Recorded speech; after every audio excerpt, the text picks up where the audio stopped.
നമസ്കാരം. ഒരു കാലത്ത് മമതാ ബാനർജിയുടെ ഒരു വാക്ക് മതി മുഴുവൻ തൃണമൂൽ കോൺഗ്രസിനും അതിനൊപ്പം നീങ്ങാമായിരുന്നു. പക്ഷെ ഇന്ന് അതേ പാർട്ടിക്കുള്ളിൽ കലാപത്തിന്റെ കൊടുങ്കാറ്റ് വീശുകയാണ്.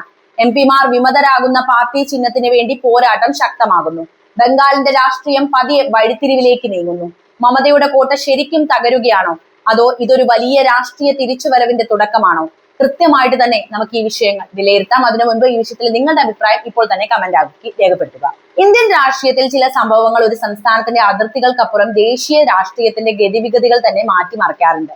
ഇന്ന് പശ്ചിമ ബംഗാളിൽ അരങ്ങേറിക്കൊണ്ടിരിക്കുന്ന രാഷ്ട്രീയ നാടകവും അത്തരത്തിൽ ഒന്ന് തന്നെയാണ്. ഒരു കാലത്ത് മമതാ ബാനർജിയുടെ ഇരുമ്പ് കോട്ടയായി വിശേഷിപ്പിക്കപ്പെട്ടിരുന്ന തൃണമൂൽ കോൺഗ്രസ് ഇന്ന് അതിന്റെ ചരിത്രത്തിലെ ഏറ്റവും വലിയ ആഭ്യന്തര പ്രതിസന്ധിയിലൂടെയാണ് കടന്നു പോയിക്കൊണ്ടിരിക്കുന്നത് എന്ന കാര്യം നമ്മൾ വാർത്തകളിലൂടെ മനസ്സിലാക്കിയിട്ടുണ്ട്. പാർട്ടിയിലെ നിരവധി എംപിമാർ നേതൃത്വത്തിനെതിരെ പരസ്യമായി രംഗത്ത് വന്നിരിക്കുകയാണ്. പാർട്ടിക്കുള്ളിൽ സമാന്തര നേതൃത്വ സംവിധാനങ്ങൾ രൂപപ്പെട്ടു എന്നാണ് റിപ്പോർട്ടുകൾ. ചിലർ പാർട്ടിയുടെ ഭാവി നേതൃത്വം ചോദ്യം ചെയ്യുന്നു, ചിലർ സംഘടനയുടെ നിയന്ത്രണം ആവശ്യപ്പെടുന്നു, മറ്റു ചിലരാകട്ടെ പാർട്ടിയുടെ തെരഞ്ഞെടുപ്പ് ചിഹ്നത്തിൽ പോലും അവകാശവാദം ഉന്നയിച്ച് രംഗത്ത് വരികയാണ്. ഇതൊരു സാധാരണ രാഷ്ട്രീയ അഭിപ്രായ വ്യത്യാസമായിട്ട് നമുക്ക് കാണാൻ കഴിയില്ല.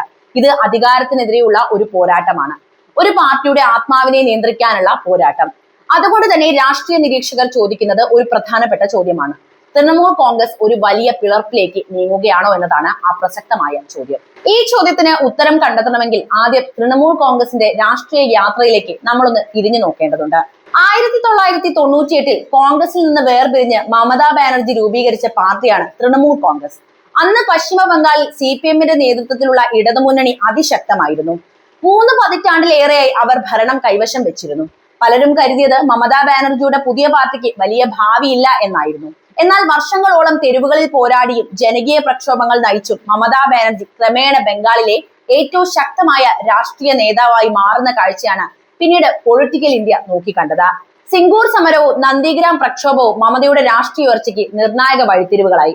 ഒടുവിൽ 2011 ചരിത്രം തിരുത്തി കുറിച്ചുകൊണ്ട് CPM-ന്റെ 34 വർഷത്തെ ഭരണം അവസാനിപ്പിച്ച് മമതാ ബാനർജി പശ്ചിമ ബംഗാളിന്റെ മുഖ്യമന്ത്രിയായി സ്ഥാനമേറ്റു. അതിനുശേഷം ബംഗാളിലെ രാഷ്ട്രീയം എന്നത് മമതയെ ചുറ്റിപ്പറ്റിയായിരുന്നു. തൃണമൂൽ കോൺഗ്രസിന്റെ ഓരോ തീരുമാനത്തിന്റെയും കേന്ദ്ര ബിന്ദു മമത തന്നെയായിരുന്നു. പക്ഷെ അധികാരത്തിന്റെ ഏറ്റവും വലിയ വെല്ലുവിളി പുറത്തു നിന്നായിരുന്നില്ല, പലപ്പോഴും അകത്തു നിന്ന് തന്നെയാണ് അത് വരാറ്. ഇവിടെയും അത് തന്നെ സംഭവിച്ചു. ഇന്ന് തൃണമൂൽ കോൺഗ്രസ് നേരിടുന്നതും അതേ പ്രയാസം തന്നെയാണ്. കഴിഞ്ഞ കുറച്ച് വർഷങ്ങളായി പാർട്ടിക്കുള്ളിൽ അസ്വസ്ഥത വളരുന്നു എന്ന സൂചനകൾ ഇതിനു മുൻപും ഉണ്ടായിട്ടുണ്ട്. പാർട്ടിയുടെ പഴയ തലമുറ നേതാക്കളും പുതിയ തലമുറ നേതാക്കളും തമ്മിലുള്ള അഭിപ്രായ വ്യത്യാസങ്ങൾ രഹസ്യമായിരുന്നല്ല.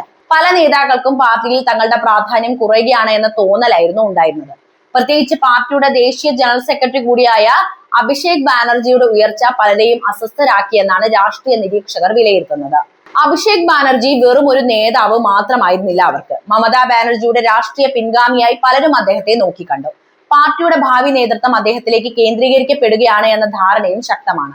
എന്നാൽ ഇതേ കാര്യമാണ് ചില മുതിർന്ന നേതാക്കളുടെ അതൃപ്തിക്ക് കാരണമായത്. പാർട്ടിയിലെ നിർണായക തീരുമാനങ്ങളെ കുറിച്ച് ആളുകളുടെ കൈകളിൽ മാത്രം കേന്ദ്രീകരിക്കപ്പെടുകയാണെന്നും സംഘടനയുടെ ജനാധിപത്യ സ്വഭാവം നഷ്ടപ്പെടുകയാണെന്നുമാണ് വിമർശകർ ഈ അവസരത്തിൽ ആരോപിക്കുന്നത്. ഈ അസ്വസ്ഥതകൾക്കിടയിലാണ് ഇപ്പോഴത്തെ കലാപം പൊട്ടിപ്പുറപ്പെടുന്നത് പോലും.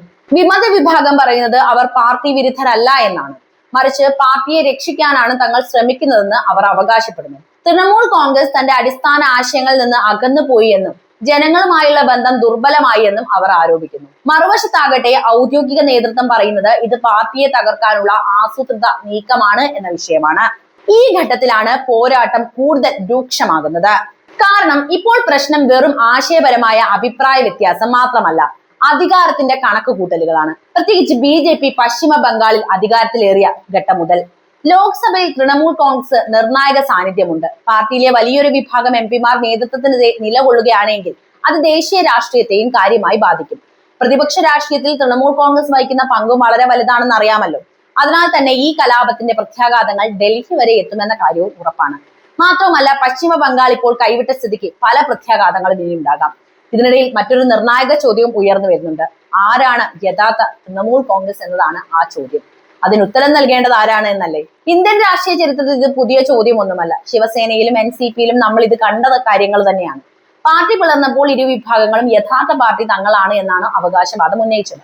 തുടർന്ന് തെരഞ്ഞെടുപ്പ് കമ്മീഷനും കോടതികളും ഇടപെടേണ്ടി വന്നു. പാർട്ടി ചിഹ്നങ്ങളും സംഘടനയുടെ നിയന്ത്രണവും സംബന്ധിച്ച് നീണ്ട നിയമ പോരാട്ടങ്ങൾ തന്നെ നടന്നിട്ടുണ്ട്. അത് തന്നെയാണ് ഇപ്പോൾ ഇവിടെയും നടന്നുകൊണ്ടിരിക്കുന്നത്. ഇപ്പോൾ സമാന സാഹചര്യം തൃണമൂലിൽ ഉണ്ടാകുമോ എന്ന ആശങ്കയാണ് ഇപ്പോൾ ശക്തമായിക്കൊണ്ടിരിക്കുന്നത്. തൃണമൂലിന്റെ ചിഹ്നം ആർക്കായിരിക്കും ലഭിക്കുക? ആരാണ് യഥാർത്ഥ തൃണമൂൽക്കാർ? തൃണമൂലിന്റെ പ്രശസ്തമായ ജോറോ ഗാസ് ഫുൾ ചിഹ്നം വെറും ഒരു തെരഞ്ഞെടുപ്പ് ചിഹ്നം മാത്രമല്ല, അത് മമതാ ബാനർജിയുടെ രാഷ്ട്രീയ ബ്രാൻഡിന്റെ ഭാഗമാണ്. വർഷങ്ങളായി ബംഗാളിലെ ജനങ്ങളുടെ മനസ്സിൽ പതിഞ്ഞ ഒരു പ്രതീകമാണ്. അതിനാൽ തന്നെ ഈ ചിഹ്നത്തിന്റെ നിയന്ത്രണം ആരുടെ കൈകളിൽ എത്തുമെന്നത് വളരെ രാഷ്ട്രീയ പ്രാധാന്യമുള്ള വിഷയം തന്നെയാണ്. പാർട്ടി ചിഹ്നം സംബന്ധിച്ച പോരാട്ടം തുടങ്ങിയാൽ അത് കോടതികളിലേക്കും തെരഞ്ഞെടുപ്പ് കമ്മീഷനിലേക്കും നീണ്ടുപോയേക്കാം. അങ്ങനെ ഒരു സാഹചര്യം ഉണ്ടാവുകയാണെങ്കിൽ അടുത്ത നിയമസഭാ തെരഞ്ഞെടുപ്പിന് മുൻപ് തന്നെ തൃണമൂൽ കോൺഗ്രസ് വലിയ പ്രതിസന്ധിയിലേക്ക് വീഴാൻ സാധ്യതയുമുണ്ട്. ഇതിൽ ഏറ്റവും വലിയ രാഷ്ട്രീയ ഗുണഭോക്താവ് ആരായിരിക്കുമെന്ന് ചിന്തിച്ചു നോക്കിയിട്ടുണ്ടോ? അതിന്റെ ഉത്തരം മറ്റാരുമല്ല, BJP തന്നെയാണ്. കഴിഞ്ഞ ഒരു ദശാബ്ദമായി പശ്ചിമ ബംഗാളിൽ BJP ശക്തമായ വളർച്ചയാണ് നേടിയത്. ഇപ്പോൾ ഇതാ അധികാരവും പിടിച്ചെടുത്തു. ഒരു കാലത്ത് സംസ്ഥാനത്ത് കാര്യമായ സ്വാധീനം ഇല്ലാതിരുന്ന BJP ഇന്ന് പ്രധാന ഭരണപക്ഷമായിട്ട് മാറി. എന്നാൽ അധികാരത്തിൽ എത്തുന്നതിന് മുന്നുള്ള ഏറ്റവും വലിയ തടസ്സം മമതാ ബാനർജിയുടെ ശക്തമായ സംഘടനാ സംവിധാനമാണെന്ന് അവർ തിരിച്ചറിയുകയും അതിനുള്ള പ്രതിരോധങ്ങൾ അവർ നടത്തുകയും ചെയ്തു. ഇപ്പോൾ അതേ സംഘടനയ്ക്കുള്ളിൽ വിള്ളൽ വീഴുകയാണെങ്കിൽ BJPക്ക് അത് വലിയ അവസരം തന്നെയാണ് തുറക്കുക. പശ്ചിമ ബംഗാൾ എന്നേക്കുമായി അവരുടെ കൈകളിലാകും. മാത്രമല്ല ദേശീയ രാഷ്ട്രീയത്തിലും ഇതിന്റെ പ്രതിഫലനം ഉണ്ടാകും കേട്ടോ. പ്രതിപക്ഷ ഐക്യത്തിനായി പ്രവർത്തിക്കുന്ന ശക്തികളിൽ പ്രധാനിയാണ് മമതാ ബാനർജി എന്ന് നമുക്കറിയാം. അവർ ദുർബലയായാൽ പ്രതിപക്ഷ രാഷ്ട്രീയത്തിന്റെ ശക്തിയാണ് കുറയാൻ പോകുന്നത്. അതേസമയം വിമത വിഭാഗം പുതിയ രാഷ്ട്രീയ സഖ്യങ്ങൾ തേടിയാൽ ഡൽഹിയിലെ അധികാര സമവാക്യങ്ങളെ കൂടി മാറ്റിമറിക്കാം. പക്ഷേ ഇവിടെ ഒരു കാര്യം നമ്മൾ ഓർക്കേണ്ടതുണ്ട്. മമതാ ബാനർജിയെ രാഷ്ട്രീയമായി എഴുതി തള്ളുക എന്നത് അത്ര എളുപ്പമുള്ള കാര്യമല്ല.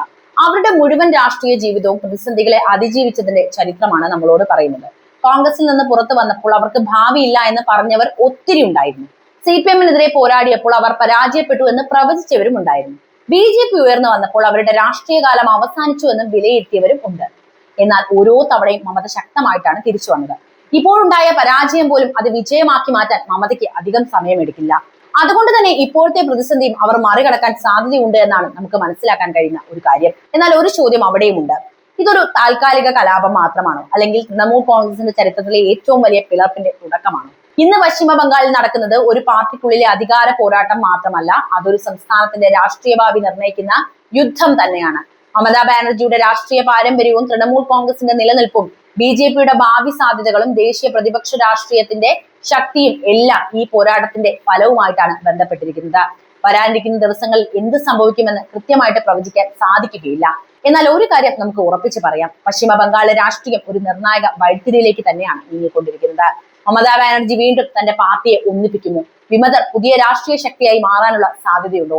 തൃണമൂൽ കോൺഗ്രസ് ചരിത്രത്തിലെ ഏറ്റവും വലിയ പിളർപ്പിലേക്ക് നീങ്ങുകയാണോ?